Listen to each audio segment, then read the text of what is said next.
Hey, I'm Taylor, and my brain's a mess. If yours is too, welcome. This podcast is for folks who feel overwhelmed, anxious, or just tired of pretending everything's fine. I'm a therapist, but this isn't therapy, it's real talk about being a human. Let's dive in. Today, we're talking about a heavy but important one: grief. Not just the kind that comes with funerals and formal loss, but the quieter, sneakier kind. Unseen grief, unspoken grief, the grief you didn't even realize you were carrying. Because sometimes anxiety isn't just about the future. Sometimes it's about unprocessed sadness from the past. Let's get into how unacknowledged grief shows up in daily life and what it looks like to actually start feeling it without drowning in it. Most of us were taught to associate grief with death. And yes, that's a big part of it, but grief can show up in many other areas, such as the new version of yourself and grieving who you used to be, or relationships that changed even if no one did anything wrong. It may even look like opportunities that have passed, a childhood you didn't get, dreams that didn't pan out, or a life you imagined that never really happened. Grief isn't just about losing a person, it's about losing what could have been. And if no one validated that loss when it happened, you probably didn't know to call it grief. You might have called it mood swings or anxiety, maybe burnout, or gosh, I don't know why I'm so tired all the time.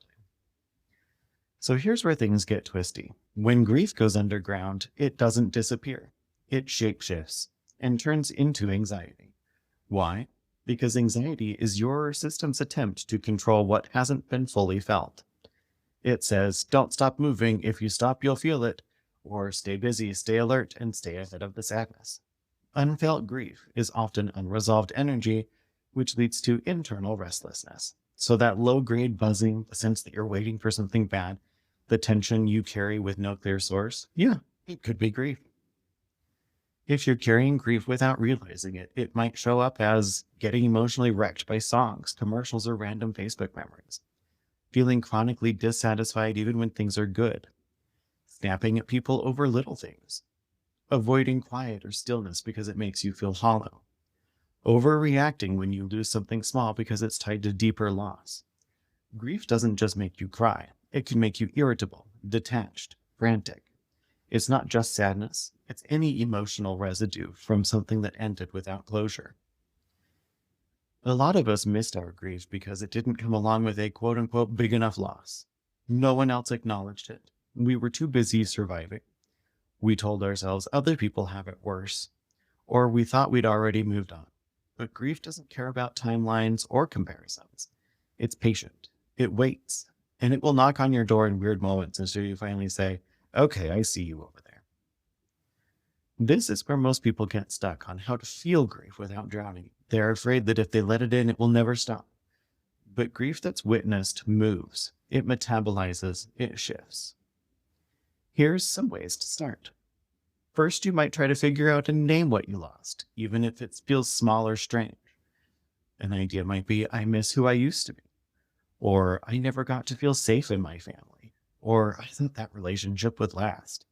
Say it, write it, name it. That's the first release. Next, make space without fixing. You don't need to process it all at once. You just need to feel it a little more than you did yesterday. Let yourself cry, stare out a window, or feel heavy without rushing to snap out of it. Add comfort, not advice. When grief surfaces, it doesn't need solutions. It needs warmth. Try blankets, warm drinks, slow music, dim lights, and soft things.